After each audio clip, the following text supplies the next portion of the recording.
Bismillahirrahmanirrahim. Assalamualaikum warahmatullahi wabarakatuh. Ini mati jadi mati semua sana lagi setelah Ada suara. Tes. setelah Cek suara. terus mati Tes. Tes. gitu Tes. kita kasih dia kasih gitu Cek suara. Cek.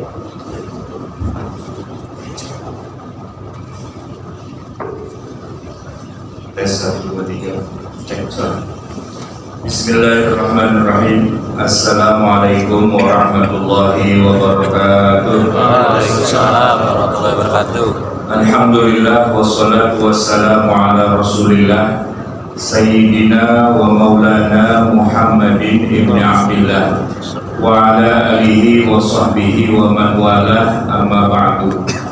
Hadirin jamaah yang dirahmati Allah, judul yang akan kita bahas dalam kesempatan siang hari ini sebagaimana tadi sudah disampaikan, Bani Israel di dalam Al-Quran. Bani Israel di dalam Al-Quran. Kenapa judul ini menjadi penting? Bicara Bani Israel di dalam Al-Quran, ada beberapa alasan. Yang pertama, jamaah sekalian, kalau kita lakukan pencarian di dalam Al-Quran pakai aplikasi Israel, pakai huruf Arab ya, alif, sin, ro, alif, hamzah, ya, lam, Israel. Itu kita akan menemukan kata Israel ini tersebar di berbagai ayat di dalam Al-Quran. Lebih dari 41 ayat yang berbeda mengandung kata-kata Israel. Kadang-kadang ada satu ayat yang menyebutkan Israel 2 kali, sehingga bukan cuma 41, lebih banyak dari itu. Ayatnya ada 41 lebih. Ya, salah satunya adalah ayat yang sering kita baca, ya Bani Israil adhkuru ni'mati allati an'amtu 'alaikum wa anni faddaltukum 'alal 'alamin. Itu Al-Baqarah ayat 40. Kalau kita terusin Pak dan kita baca semua ayat yang ada Israilnya, ya jadi banyak. Bahkan ada satu surat di dalam Al-Quran namanya itu Bani Israil. Ya walaupun mungkin kalau di mushaf kita yang lebih kita kenal surat 17 itu disebut surat Al-Isra, tapi nama lainnya adalah Bani Israil. Nah itu baru ngomongin kata Israilnya. Adapun tentang siapa mereka dan apa kegiatan mereka, kejadian-kejadiannya, nah itu rata Pak di dalam Al-Quran. Mulai dari surat Al-Baqarah Pak. Baqarah itu apa sih artinya? Sapi betina. Itu kisahnya di zaman sahabat apa di zaman Nabi Muhammad? Nabi Musa, ya kan? Di zaman Nabi Musa. Dan Nabi Musa itu ya Bani Israel. Surat Al-Baqarah itu bicara tentang kegiatan atau aktivitas yang Allah ceritakan tentang Bani Israel. Kemudian surat yang itu kan kedua ya. Yang ketiga Ali Imran, keluarga Imran. Itu Bani Israel juga. Kalau 4 sih An-Nisa, nggak ada kaitannya. Tapi yang kelima surat Al-Maidah. Surat apa artinya Al-Maidah? Hidangan. Cerita tentang apa itu hidangan? Ya cerita tentang Nabi Isa perjamuan terakhir. Itu lukisannya dibikin sama siapa ya, Da Vinci atau siapa lah gitu ya. Perjamuan terakhir Pak. Itu kisahnya ada di dalam Al-Quran. Ketika Nabi Isa berdoa kepada Allah, anzil alaina ma'idatan minas sama' takunu lana 'idan li awwalina wa akhirina. Al-Maidah. Jadi nanti kita ketemu banyak ayat surat yang terkait dengan kisah-kisah Bani Israel. Lempeng lagi ke sonoan dikit Pak, ketemu dengan surat Yusuf. Yusuf itu panjang lupa ayatnya, 111 kalau nggak salah. Ya Yusuf itu ya Bani Israel banget itu Pak. Kenapa? Karena siapa sih yang disebut dengan Israel? Israel itu seorang nabi, dia cucunya Nabi Ibrahim alaihissalam, cucu Pak. Ini Ibrahim itu punya dua anak, pertama Ismail, ya, yang kedua Ishak. Ishak itu punya anak, namanya Yakub. Nah, Yakub inilah yang kemudian punya nama lain,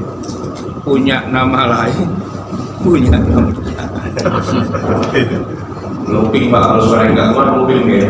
Punya nama lain yang bernama Israel. Nah, Yakub punya anak Yusuf, ya. Walaupun bukan anak pertama, itu anak ke-11 Pak. Nah, tetapi 12 anaknya Yakub itulah yang disebut dengan Bani Yakub atau Bani Israel. Anak pertama namanya Yahuda, pakai zal. Dan nanti dari keturunannya itulah muncul yang namanya Yahudi. Nah, nama-nama para nabi dan rasul itu Pak, boleh dibilang hampir semuanya nabi-nabi dari kalangan Bani Israel. Maka kalau kita bicara Bani Israel dalam Al-Quran, dengan kata lain kita ngomongin, boleh dibilang hampir semua kisah Al-Quran, hampir semua nabi-nabi yang ada di dalam Al-Quran, yaitu Bani Israel semua. Bani Israel lagi, Bani Israel lagi, Bani Israel lagi. Sahabat Nabi yang bernama Ibnu Abbas menyebutkan begini, kullul anbiya'i Bani Israel. Semua nabi itu Bani Israel, illal ashrah, kecuali ada 10 yang bukan Bani Israel. Dia nyebut dari Nabi Nuh, nggak dari Nabi Adam sih, dari Nabi Nuh, itu bukan Israel, ya. Nabi Lut bukan Israel, Nabi Soleh bukan Israel, Nabi Ibrahim, Ismail, Ishak, Yakub bukan Israel. Kenapa? Karena Israel ya anaknya Nabi Yakub kan. Nah, setelah Nabi Yakub ke bawah, Yusuf, nanti ada lagi Musa, Harun, Yusha, ya kan, ada Daud, ada Sulaiman, Zakaria, Isa, Yahya, dan seterusnya. Itu dari Israel semua. Kecuali satu yang bukan Bani Israel Pak, Nabi Muhammad SAW. Karena dia jalurnya datang dari sebelah sana Pak. Dari yang Nabi Ibrahim bercakap dua tuh ya. Cakap yang pertama kan Ismail. Itu Pak, Nabi Ismail alaihissalam punya anak, punya cucu, cicit ke bawah sampai 26 abad kemudian nggak ada satupun yang jadi nabi ataupun rasul. Akhirnya ujung-ujungnya tinggal Nabi Muhammad SAW dan bukan orang Bani Israel memang, ya. Yang Bani Israel dari cakap yang satu lagi, Ishak, ya, punya anak namanya Yakub. Yakub itulah Israel. Punya anak 12, salah satunya bernama Yusuf. Dan terus ke bawah itu beribu-ribu nabi. Kenapa saya bilang beribu-ribu? Karena jumlah nabi itu lebih dari 114.000. Jumlah nabi dan rasul sejak Nabi Adam sampai Nabi Muhammad itu 114.000 nabi dan rasul. 300 diantaranya adalah rasul, ya. Nah, sedangkan kalau kita hafalnya cuma 25, itu pun belum tentu apa juga Pak. Apa nggak Pak? 25. Hafal ya? Saya hafal karena dari kecil sekolah di madrasah Pak. Setiap pulang tuh mesti ngapalin baca Abda'u Bismillahirrahmanirrahim. Itu saya masih ingat Pak. Nama-nama Nabi ya. Adamun, Idrisun, Huduma, Soleh wa Ibrahimu, kullu mutaba, Lutun wa Ismailu, Ishaku kada, Yaqubu, Yusufu wa Ayyubu taza, Syu'aibu, Harunu wa Musa wal Yasa, Dzulkifli, Dawudu, Sulaiman taba, Ilyasu, Yunus, Zakaria, Yahya, Isa wa Toha. Nah, Toha itu Nabi Muhammad SAW. Apa Pak? 25 Nabi Rasul. Makanya saya kalau pelajaran agama dapat cepet mulu Pak. Dulu agamanya bingung. Ini orang pintar banget gitu. Nggak tahu gue orang dari Mesir. Nah, jamaah sekalian yang dirahmati Allah, kecuali Nabi Muhammad sejak Nabi Yakub ya sampai ke Nabi Yusuf ke bawah gitu ya, itu Nabi semua Bani Israel. Nah, oleh karena itulah maka Bani Israel ini menjadi penting karena hampir sebagian besar kisah-kisah dalam Al-Quran itu adalah Bani Israel.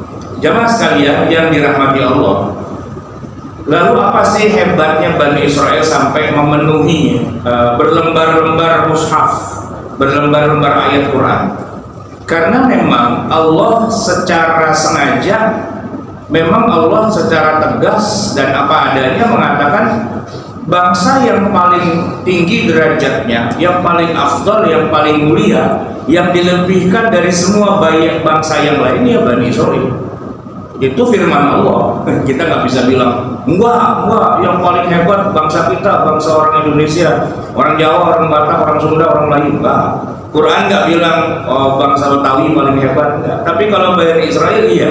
Saya buka nih Pak, surat Al-Maidah ayat 20. A'udzubillahi minasyaitonirrajim. Wa idh qala Musa liqaumihi ya qaumi dzkuru ni'matallahi 'alaikum. Wahai kaumku, kata Nabi Musa, uzkuru, ingatlah nikmatallahi 'alaikum, nikmat Allah kepadamu. Ketika ja'ala fikum anbiya, Allah menjadikan di tengah kalian tuh para nabi. Jadi nabi itu cuma ada di Bani Israel saja. Wa ja'alakum mulukan, dan para raja itu adanya di Bani Israel. Wa atakum, dan memberikan kepada kamu ma lam yu'ti ahadam minal alamin, hal-hal yang tidak Allah berikan kepada siapapun di tengah umat manusia yang lain. Ya qaumi, wahai kaumku, udkhulul ardal muqaddasah, masuklah kamu ke tanah yang disucikan, Baitul Maqdis, allati kataballahu lakum, yang telah Allah tetapkan tanah muqaddasah ini untuk kamu. Wala tartaddu ala adbarikum, dan jangan kamu berbalik ke belakang, fatanqalibu khasirin, maka kamu akan berbalik menjadi orang yang merugi. Itu surat Al-Maidah, Bapak bisa catat, surat kelima ayat 20-21. Jadi kata Nabi Musa, kalian itu adalah bangsa yang di dalamnya banyak para nabi, bahkan hampir semua nabi adanya di situ, dan juga para raja, ya, yang terkenal sih Raja Daud dengan Raja Sulaiman, sebelumnya ada Raja Taulut, gitu ya. Dan kemudian Nabi Musa mengatakan udkhulul ardal muqaddasah, masuklah kamu ke tanah yang disucikan, Baitul Maqdis. Kenapa? Alladzi kataballahu lakum, yang sudah Allah tetapkan Baitul Maqdis ini menjadi milik kamu. Quran Pak, bukan hadis, bukan perkataan ulama, bukan perkataan tokoh, tapi Quran yang bilang ini adalah tanah suci yang Allah pilihkan buat kamu. Surat Al-Maidah ayat 21. Gak apa-apa, santai aja dulu Pak, jangan bingung, jangan tegang. Quran bilang begitu, mau bilang apa kita? Itu faktanya, ya kan? Nah kemudian jamaah yang dirahmati Allah, kenapa ini yang ketiga? Kenapa Bani Israel ini menjadi penting?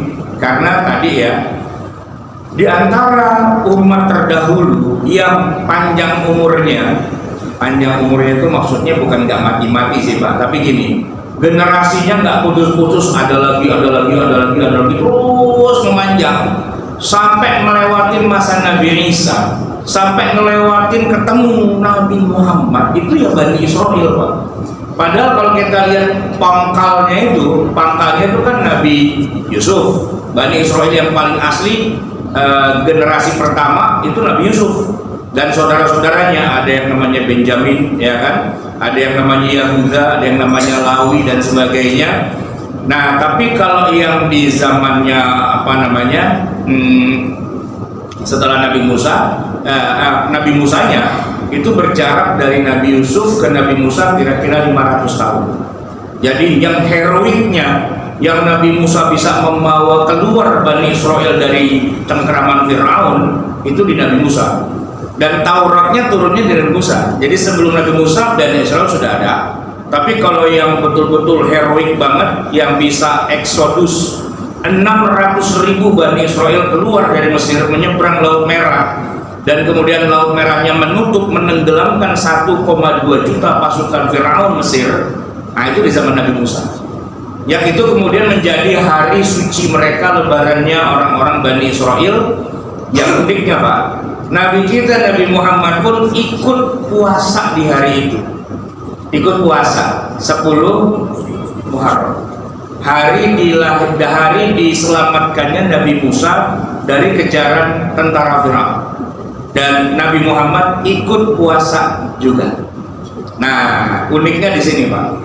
Jadi Bani Israel turun temurun, ya, turun temurun terus gitu dari zaman Nabi Yusuf ke Nabi Musa 500 tahun, ya, ke zaman Nabi Daud, Nabi Sulaiman 200 tahun, sampai ketemu zaman Nabi Isa. Itu kalau ditarik ke belakang tuh, Pak, itu ada kira-kira 1800 tahun. Jadi Nabi Yusuf itu diperkirakan hidup 1800-an. Nabi Yusuf, ya, cucunya dari Nabi bukan cucu, cicit, Pak. Ibrahim, Ishak, Yakub, Yusuf. Generasi keempat. Itu sampai ketemu Nabi Isa, itu Nabi Isa masih Bani Israel juga 1800 tahun. Ketemu Nabi Muhammad di angka Nabi Muhammad lahir 571. Kalau bicara kapan dapat wahyu 610. Jadi 1800 tambah 600, Pak. Berapa tahun ini? 1800 tambah 600 2400 tahun. Masih ada, Pak. Mereka itu masih ada, enggak punah. Kalau kita perhatikan kerajaan-kerajaan zaman dulu, ada kerajaan Hammurabi, punah. Ya kan, peradaban Mesopotamia, punah, ya kan? Peradaban-peradaban yang pernah ada, bangsa Aztec, bangsa Maya, itu udah hilang, Pak. Ya udah nggak ada. Bahkan bangsa Atlantis itu tinggal cerita-ceritanya aja. Tapi kalau Bani Israel, Pak, bertahan sampai zaman Nabi Muhammad, mereka masih ada dan masih pegang Taurat. Dan sebelum Nabi Muhammad SAW diutus diangkat jadi nabi, kalau kita sebut orang Islam, ya Bani Israel itu yang Islam. Karena kalau kita bilang orang Arab mah bukan Islam, Pak. Di zaman segitu Arab jahiliyah, nyembah berhala, ya, nyembah kepekong, nyembah nggak jelas lah begitu. Tapi kalau Bani Israel yang tadi kita sebutkan, itu anak keturunan orang-orang soleh, para nabi dan rasul. Ya walaupun nanti di dalamnya ada juga orang yang brengsek-brengsek, yang bengal-bengal, yang bejat-bejat, ada, ya pastilah di mana-mana. Tapi Bani Israel yang basically adalah murid-muridnya para nabi dan rasul, itu memang orang-orang baik semua. Kalau dibilang siapakah orang Islam sebelum Nabi Muhammad, ia kan nabi dan rasul.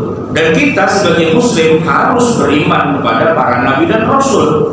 Ya kan, kita punya rukun iman ada 6, Pak. Pertama, percaya pada Allah. Kedua, malaikat. Ketiga, nabi dan rasul, kan. Keempat, kitab suci.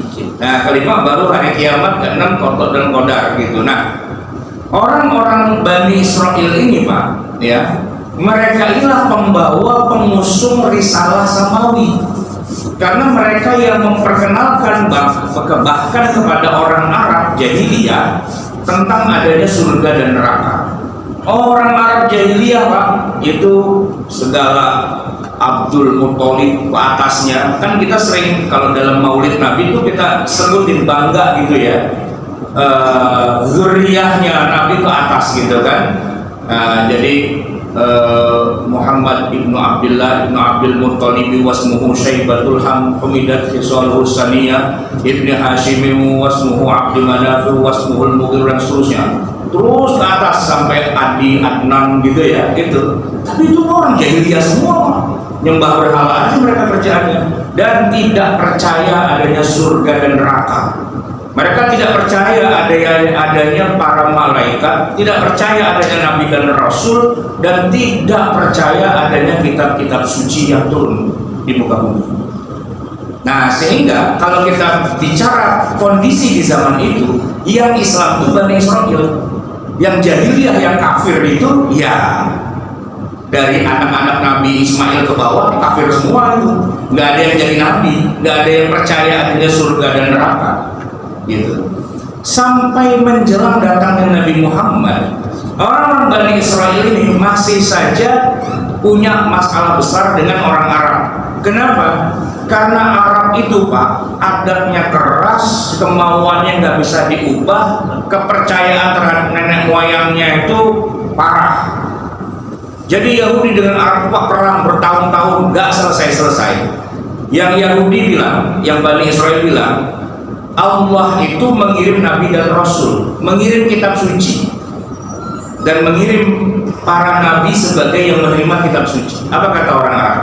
Ya, kalau memang Allah itu mau sesuatu, kita melakukan apa? Ngapain pakai nyuruh manusia? Kenapa enggak Allah menampakkan dirinya saja di langit lalu ngomong, wahai manusia, saya ini Tuhan kamu, sholatku pada, gitu kan gampang. Apa pakai lewat-lewat manusia segala? Atau minimal malaikat dah menampakkan dirinya di atas langit, gitu kan? Wahai orang Arab, saya Jibril, sholatku pada, awas kalau nggak masuk neraka, gitu. Kan harusnya segitu aja. Kenapa Tuhan yang maha besar yang ada di langit itu mau nyuruh manusia hambanya pakai malu-malu, pakai rahasia-rahasia, lewat malaikat lah, lewat manusia lah, lewat Nabi dan Rasul? Padahal Nabi dan Rasul itu manusia biasa. Dia makan, dia minum, dia punya istri, punya anak, dagang di pasar. Model apa itu Tuhan model kayak gitu? Begitu Pak orang Arab. Dan yang paling parah, orang Arab mengatakan, kalian Bani Israel, jangan pada ngayal. Orang itu kalau udah selesai masa hidupnya, mati dikubur jadi tanah, selesai. Apa kalian pakai bilang nanti dihidupkan lagi, nanti ada hari kiamat? Itu asatirul awalin, itu dongeng-dongeng orang zaman dulu. Belum pernah ada orang mati di antara kita yang hidup lagi. Kalian tuh pakai otak, gitu kata orang Arab. Kosol Pak orang Bani Israel digituin, dibilang nggak pakai otak, gitu kan? Jadi orang Arab menang Pak secara argumen, ya kan? Dia bilang apa? Tidak ada itu hisab-hisaban, nggak ada. Apalagi namanya manusia udah pada mati bertahun-tahun, nenek moyang kita bertahun-tahun, masa hidup lagi berkumpul lagi sama kita? Gitu di padang mahsyar ada aja, gitu. Jadi mereka nggak percaya dengan yang namanya surga dan neraka, gitu. Pasal Pak Bani Israel perang sama orang Arab. Gedebak, gedebuk, kalah Pak Bani Israel, kalah mereka. Dan akhirnya mereka hanya bisa bertahan di kota Madinah. Itu udah perbatasan Pak. Madinah kesono lagi itu udah Arab Palestina itu. Nah disitulah mereka hanya bisa bertahan berhadapan dengan Arab ini keras adabnya, kepalanya lebih keras dari batu karang, keyakinan mereka nggak bisa diotak-atik. Disitulah Bani Israel kemudian berdoa pada Allah, ya Allah, Engkau menjanjikan pada kami ada Nabi yang terakhir. Selama ini Nabi itu dari kami terus. Kali ini mohon kiranya ya Allah, turunkan Nabi itu di tengah orang Arab aja.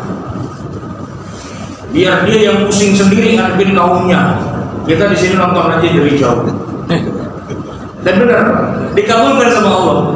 Yang jadi Nabi terakhir itu justru Nabi Muhammad SAW di tengah kota Mekah yang semuanya nggak percaya bahwa Allah itu bisa berbicara dan menurunkan wahyu, nggak percaya adanya malaikat Jibril, Mikail, Israfil dan sebagainya, nggak percaya bahwa kalau kita udah mati kita akan hidup lagi dan ada surga dan neraka, nggak percaya. Padahal Nabi Muhammad Pak itu kalau bicara orang Arab, beliau itu Quraisy itu orang yang paling tua, paling tinggi derajatnya. Semua orang Arab kalau ketemu Quraisy di jalan cium tangan bolak-balik, karena paling tinggi derajatnya. Dan di antara Quraisy yang paling tinggi kabilahnya adalah Bani Hashim. Nabi Muhammad itu Bani Hashim. Hashim itu punya anak Abdul Muttalib, Abdul Muttalib itu punya anak Abdullah, mati lagi.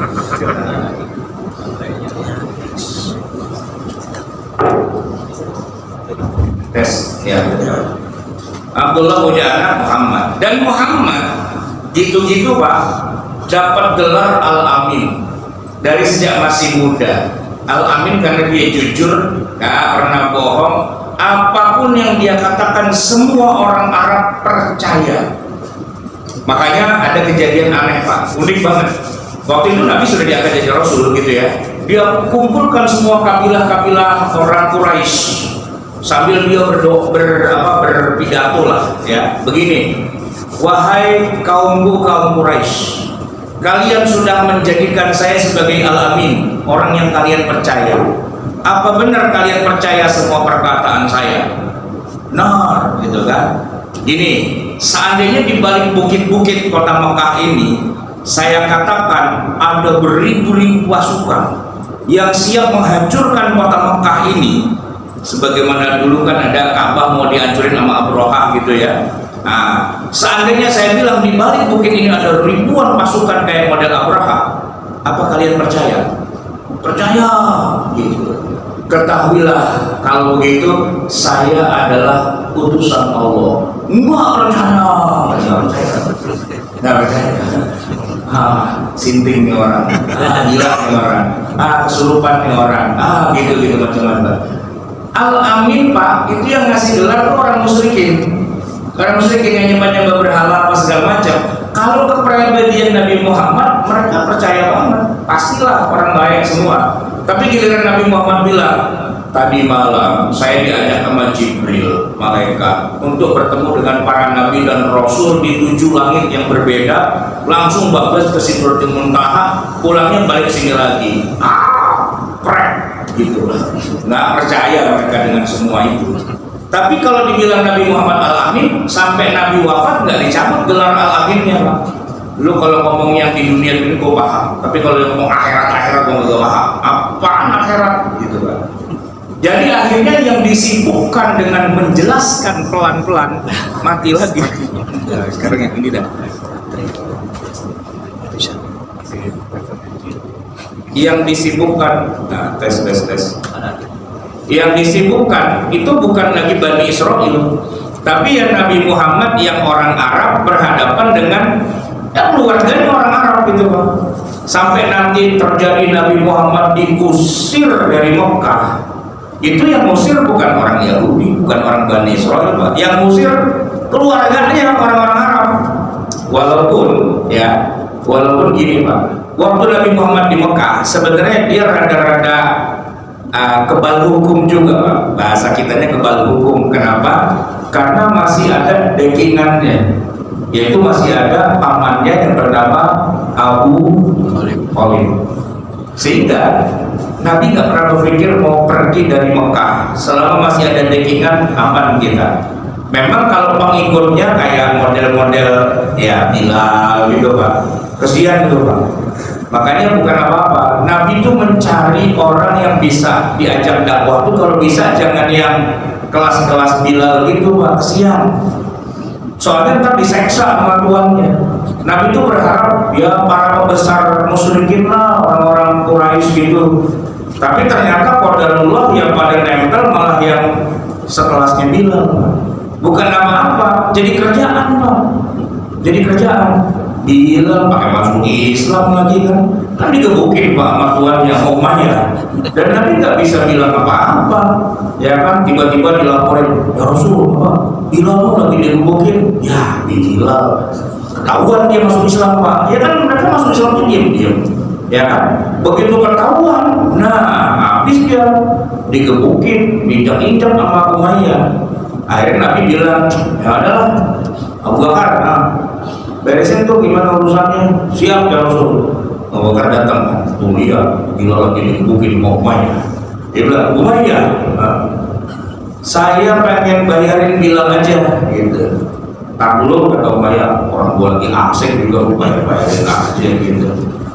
Gini lah kata Umayyah, kalau ente mau bayarin dia, saya cuma udah kesel, cuman saya lagi lupain semua kesalahan saya lagi mau injak-injak dulu nih hari ini gitu. Besok kan ada lagi kalau ente mau bayarin gitu kan. Kata Abu Bakar, kalau besok mau udah lewat Bilal begituin gitu. Udah saya bayar sekarang aja, saya mau bayar sekarang. Nggak bisa kata Umayyah, orang saya lagi asik ngegebukin Bilal gitu kan. Ya udah gini dah, aneh bayar 2 kali lipat gimana? Pasaran Pak, cepet. Tapi ternyata kata Abu Bakar, gimana caranya biar saya bisa bebasin dia sekarang juga? Ya kata Umayyah, boleh kalau mau double 200 Pak, 200 dinar. 1 dinar itu bisa buat beli 1 ekor kambing. Jadi harganya pasaran budak tuh waktu itu sekitar 100 ekor kambing. Ya kambing kita berapa duit Pak kira-kira di sini? Berapa? 3 juta? 3 juta ya. Kalau 100 berarti ya sekitar 300 juta. Itu harga normal Pak. Tapi kalau harga butuh sekarang juga kata Umayyah nopel lah gitu. bayar Pak sama Abu Bakar, sekali bayar Abu Bakar miskin Pak, habis duitnya kan. Ini 10 aja model bilang ini bubar kita nih ya. Iya, karena kan nggak mungkin juga, emang itu budak mau bilang apa, emang ada tuannya ya kalau mau. Makanya Nabi tuh rada-rada kurang senang gitu kalau yang masuk Islam yang model Abdullah bin Umm Maktum ya kan. Ya lu pakai masuk Islam sekarang terus dikecak sama tuan lu, gue juga yang repot gitu Pak. Makanya Nabi yang ngarahin yang gede-gede gitu kan. Nah, Nabi sendiri aman kalau di Mekah, soalnya masih ada backingan Abu Thalib, kagak ada yang berani lawan Abu Thalib ya kan. Nah, sehingga sampai suatu hari Abu Thalib itu wafat, meninggal. Nah, begitu backingan meninggal, backingan satu lagi nih Pak, harusnya adiknya Abu Thalib, papan juga, namanya Abu Lahab. Abu Lahab. Begitu Abu Thalib bilang, nah kebetulan dia mati, ya kan? Sekarang kumpul, kata Abu Lahab, kenapa? Bunuh aja malam ini juga, saya pamannya, saya suruh bunuh kalian tuh, bunuh aja. Gitu. Biasanya kan yang melindungi paman, ini paman yang bilang, udah bunuh aja malam ini, bunuh. Nah itu pada bikin apa namanya kesepakatan muamarah malam ini kita eksekusi. Baru Jibril bocorin, Muhammad, it's time, let's go, kita berangkat sekarang. Kenapa? Udah nggak aman di sini, gitu kan? Maka hijrahlah Nabi. Sebenarnya Nabi punya banyak pilihan hijrah. Pertama ke Habasyah, tapi ternyata Habasyah kurang pas kalau buat Nabi. Soalnya jauh, gitu ya. Juga istilahnya apa? Di sana nggak ada backingan, paling juga rajanya sih nerima. Cuman rajanya sendiri nggak berani baca syahadat. Itu An-Najasyi itu dia secara hati batin bisanya cuma nangis Pak. Begitu melihat Nabi dan para sahabat di apa-apain dia nangis, gitu kan? Ada di Quran. Wa idza sami'u ma unzila ila rasulin tara a'yunahum tafidhu minad dam'i mimma arafu minal haqq. Berlinang air mata, sedih sama juga nggak bisa ngapa-ngapain. Dia raja Kristen Pak, rakyatnya Kristen semua. Kalau dia masuk Islam habis Pak, dia dibantai. Maka dia tetap dengan kekristenannya, tidak pernah mengucapkan 2 kalimat syahadat secara terang-terangan, kecuali nanti ketika sudah lama Nabi dapat kabar dia meninggal, Nabi sholat jenazah secara gaib gitu ya. Tapi Habasyah nggak kondusif, apalagi Taif lebih nggak kondusif lagi. Nabi udah kesono, bukan disambut malah disambit, gitu kan? Disitulah Nabi nangis-nangis gitu kan, munajat sama Allah. Nah, kemanakah aku harus berlabuh, gitu kan? Bani Israel di Madinah bilang sama orang-orang Arab Madinah, lu pada kesono, temuin tuh Muhammad, kirim salam, bilangin saudara-saudaranya dari kalangan Bani Israel, para pengikut Nabi dan Rasul terdahulu siap menampung Anda di Madinah. Berangkat nih Pak, para Ansor itu ya, orang Arab ke sana, haji kan dia. Kalau Yahudi kan nggak haji, dia haji ke Baitul Maqdis. Datang mereka orang-orang Madinah Ansor itu dan mengucapkan, anta ya Rasulullah, kami ingin masuk Islam. Syahadu an la ilaha illallah wa syahadu anna Muhammadar Rasul. Nabi kaget Pak. Ini apa-apaan nih orang tiba-tiba masuk Islam aja? Lu siapa yang ngasih tahu gua Rasul gitu. Di Madinah itu banyak para pengikut Nabi terdahulu, umatnya Nabi Musa dan sebagainya, mereka kirim salam. Kalau bisa Anda join aja langsung ke Madinah. Kata Nabi, ya saya masih usahakan coba sahabat-sahabat saya kirim dulu semua ke Madinah. Mereka pada ke Madinah, tapi Nabi masih di Mekah. Nah begitu tadi Abu Thalib meninggal, Nabi udah nggak bisa harus ke Madinah. Sampai Pak di Madinah. Di Madinah, Bani Israel ini menyambut Nabi Muhammad dengan tola al-badru alaina. Itu yang nyanyikan tola al itu bukan cuma orang Arab Pak, orang Bani Israel ini menyambut. Kenapa? Karena mereka tahu inilah Nabi yang kita janjikan, yang dijanjikan Allah, dan inilah yang hasil dari doa kita. Bahwa kemudian nabinya nggak tahan juga digebukin sama orang Arab gitu ya. Ayolah kita bantuin. Sampai di Madinah, betapa girangnya Bani Israel. Kenapa? Ternyata Nabi terakhir ini masih punya loyalitas yang tinggi kepada Nabi sebelumnya. Begitu dia bangun Masjidin Nabawi, kiblatnya ke Baitul Maqdis Pak, bukan ke Mekah. Dan kata Nabi Muhammad, emang dari dulu Allah nyuruh saya ke Baitul Maqdis, nggak pernah saya sholat menghadap ke Ka'bah, Baitul Maqdis gitu. Jadi orang Yahudi girang banget, tuh bener kan apa saya bilang, Nabi terakhir nih pro banget sama kita gitu. Kemudian puasa, Nabi Muhammad SAW ketika tiba di Madinah tuh dari Mekah 13 tahun belum ada perintah puasa, belum ada. Tiba-tiba turun ayat, wahai orang yang beriman, diwajibkan pada kamu puasa. Nabi bingung, puasa apaan? Seperti puasanya orang sebelum kamu, seperti puasanya Bani Israel. Kama kutiba 'alal ladzina min qablikum. Nah, Nabi tanya sama orang-orang Bani Israel itu, kalian tuh saya lihat puasa hari tanggal 10 Muharram ya? Iya. Ada apa tuh 10 Muharram? Wah, itu hari besar kami. Nabi Musa diselamatkan Allah dari kejaran Firaun di tanggal 10 Muharram. Oh, Musa. Wah, itu mah CS-an saya itu. Kemarin waktu Isra Mi'raj ketemu di atas gitu. Kan dia yang ngasih tahu, tawar aja dari gocap jadi tinggal 5 waktu. Ya kan Nabi Musa itu, Pak. Jadi Nabi pun berpuasa Asyura. Itu puasa resmi punya Yahudi, Pak. Kiblatnya ke Baitul Maqdis, puasanya seperti Bani Israel. Sama satu lagi Pak, yang unik banget, yang banyak orang nggak ngeh. Waktu Nabi tiba di Madinah, kan beliau memang dijanjikan untuk diberikan kekuasaan, dilimpahkan kekuasaan. Bani Israelnya siap ikut sama Nabi Muhammad, karena Nabi terakhir kan. Nah, yang namanya Nabi Muhammad itu paling bagus Pak dalam hal mengikat kontrak perjanjian. Langsung disodorin piagam Madinah. Apa piagam Madinah? Pertama, Nabi Muhammad menjadi pemimpin Madinah, dan sebagai pemimpin setiap masalah itu ketentuan hukumnya yang memutuskan itu ya Nabi Muhammad. Jadi Nabi Muhammad menjadi hakim Pak di Madinah. Kalau ada orang Yahudi bersengketa, ribut, mau cerai apa segala macam Pak, hakimnya Nabi Muhammad. Ada yang mencuri, ada yang berzina, ada yang kisos apa gitu, hakimnya Nabi Muhammad. Dan uniknya Pak, Nabi Muhammad menghukum, menjalankan hukum itu sesuai dengan apa yang Allah turunkan. Cuma waktu itu Allah belum turunkan banyak di Al-Quran hukum-hukum samawi. Yang ada hukumnya yang Allah turunkan lewat Nabi Musa. Kisos itu Pak sudah dijalankan sama Bani Israel, tapi Nabi Muhammad belum dapat ayat yang bunyinya kisos. Sehingga uniknya Nabi Muhammad hakim, tapi rujukannya belum pakai Quran, Qurannya belum turun ayatnya, masih pakai Taurat. Ya Taurat itu firman Allah juga. Taurat itu firman Allah, cuman turunnya lewat Nabi Musa. Tapi gini Pak, masalahnya Nabi Musa dan Bani Israel itu bukan orang Arab, mereka tuh orang Ibrani. Jadi ketika Taurat turun pakai bahasanya Nabi Musa, bahasa Ibrani. Masalahnya Nabi Muhammad tuh orang Arab, bukan orang Ibrani. Jadi kalau Nabi disuruh menyelesaikan masalah dengan hukum Allah yang berbahasa Ibrani, Nabi Muhammad nggak bisa. Beliau adalah seorang yang ummi, tidak bisa baca, tidak bisa tulis bahasa Ibrani. Nah, gitu.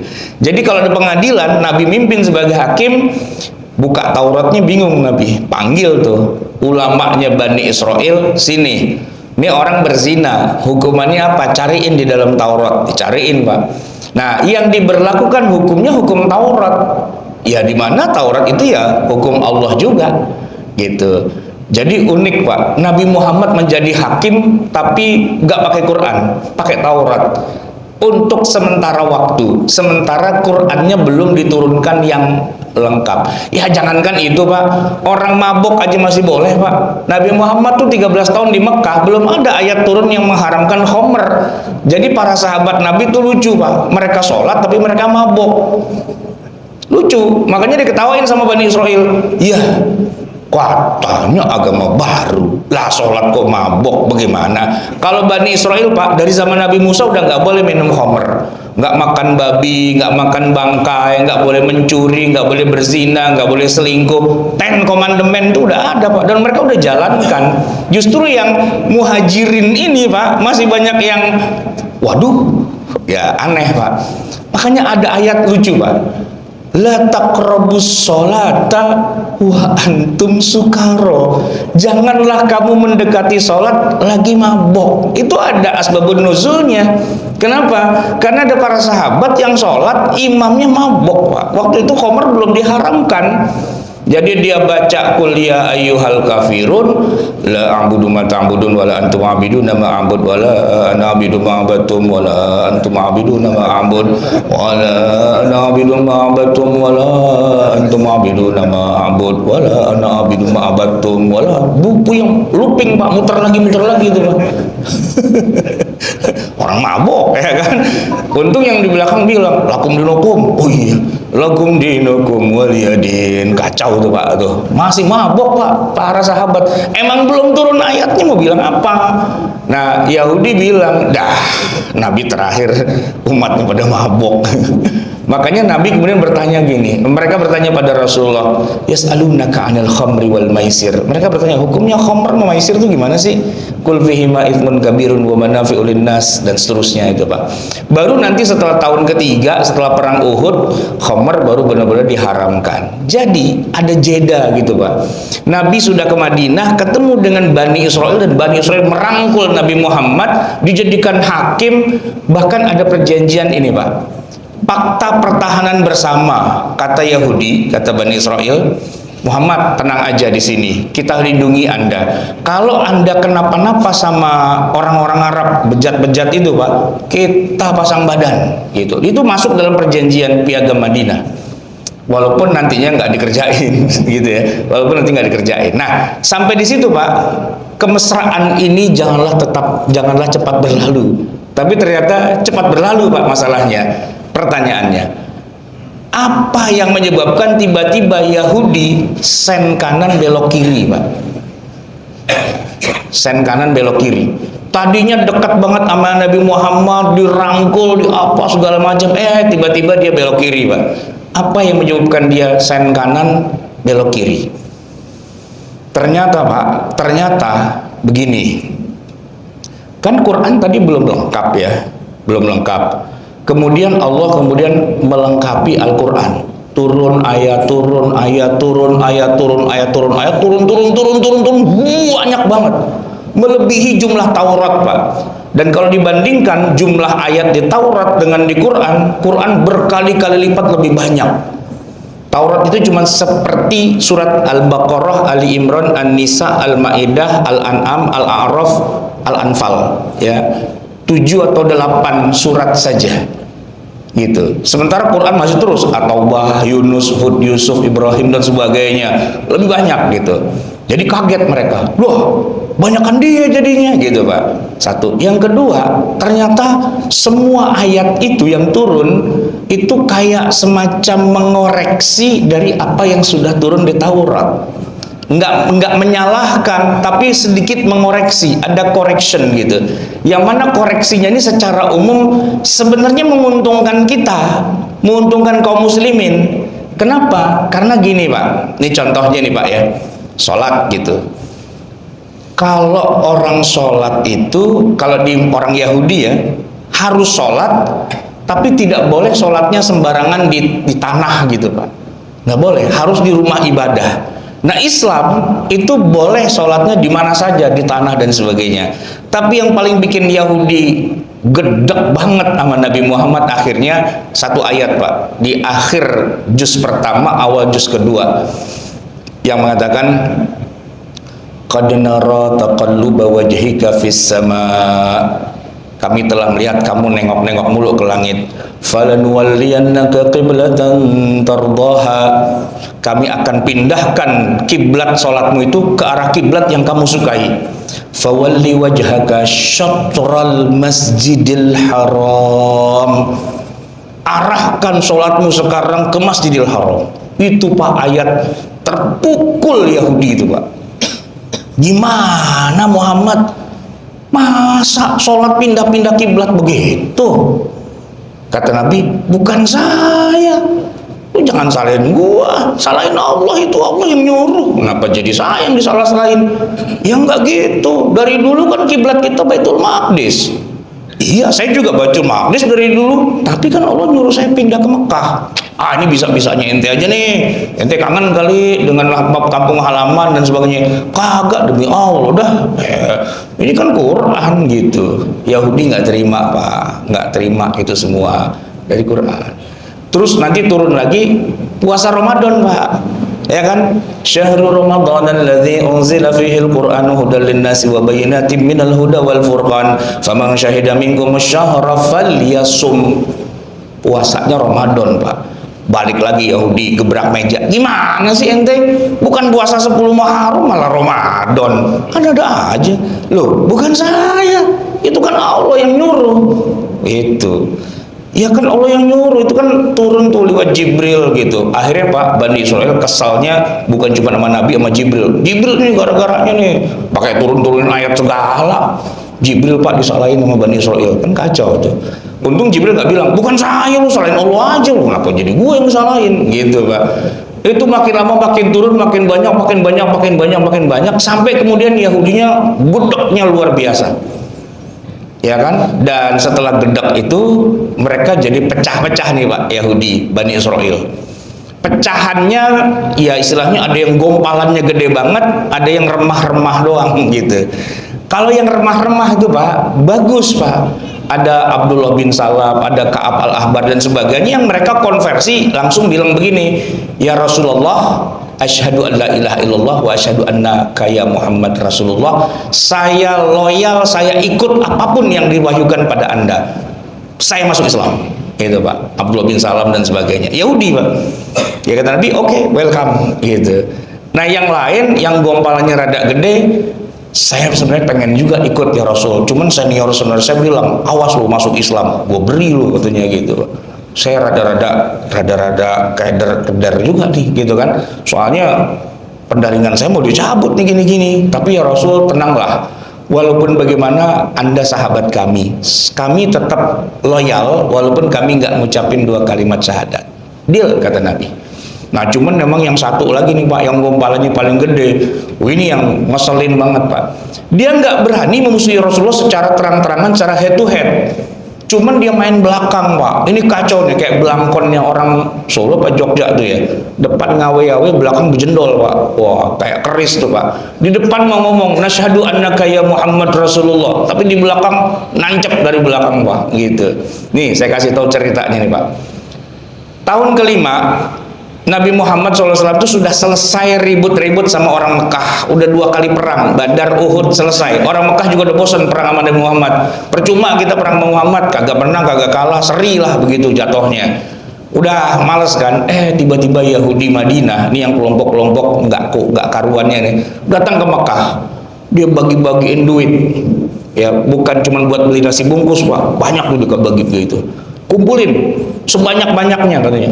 Nah, kata orang Mekah, udah capek dah kita perang sama Muhammad, ya kan, susah gitu. Pokoknya ini ada bayarannya, bayar Pak. Ternyata yang terkumpul cuma 4.000, tinggal dikit gitu. Karena banyak orang Mekah yang sudah pada masuk Islam kan. Kata mereka, ya udah kalau gitu Arab-Arab di luar Mekah bayar-bayarin. Keliling Pak mereka dari satu suku ke suku yang lain tuh, Gotofan tuh paling banyak dapat 6.000. 4.000 orang Mekah, 6.000 orang padang pasir kumpul bareng ngepung Madinah. Perang Khandak. Yahudi pura-pura belaga pilon Pak, nggak tahu dia, pura-pura aja. Wih, Arab parah nih, kenapa kita dikepung? Padahal dia yang bayar Pak, gitu. Yahudi memang benar-benar Yahudi itu, ya kan. Nah, Nabi Muhammad nggak tahu itu bahwa ini biang keroknya ini ada di temannya dia sendiri gitu.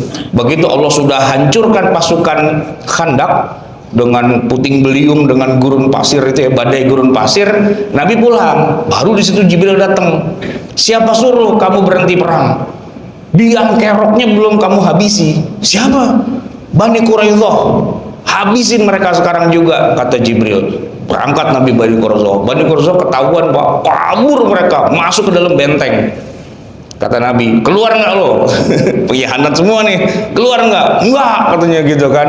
Ya udah, kita blokade Pak.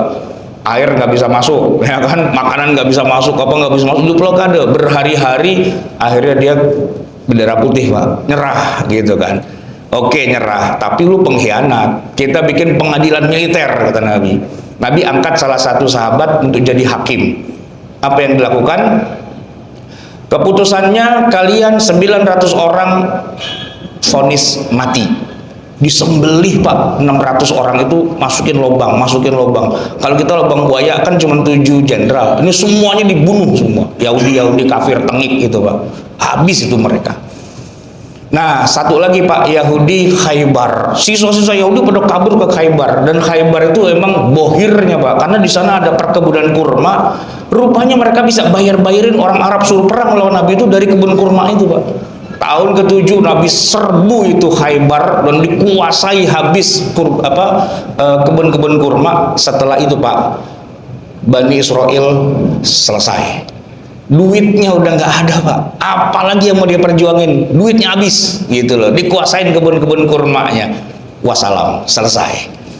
Jadi jamaah sekalian, Bani Israel itu tragedi Pak.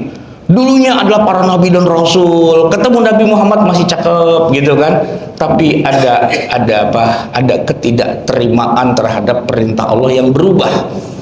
Padahal yang Allah berikan tuh lebih baik Pak. Hukum kisos itu ada di Islam, cuman kalau dimaafin boleh bayar apa segala, mereka nggak mau gitu Pak, karena merasa sudah bangga dengan, wah kami kan bangsa terbaik, umat terbaik, lu apaan gitu. Dia menganggap remeh, kamu kan cuman apalah gitu, cuman ya petugas lah gitu istilahnya, kang parkir gitu kan, apalah kalian itu. Habis Pak kemudian Bani Israel. Tapi ada 3 saya bilang Pak, Bani Israel yang masuk Islam ada di zaman Nabi, ada yang tidak masuk Islam tapi tetap loyal, yang itu dilindungi oleh Nabi Muhammad. Tapi yang sengak-sengak itu juga ada, juga yang disembelih ada juga. Nah itu sebenarnya masih panjang Pak, tapi waktu kita udah habis, ya udahlah sampai sini dulu ya. Semoga ini bisa jadi pelajaran ya. Kisah Bani Israel itu banyak dalam Al-Quran.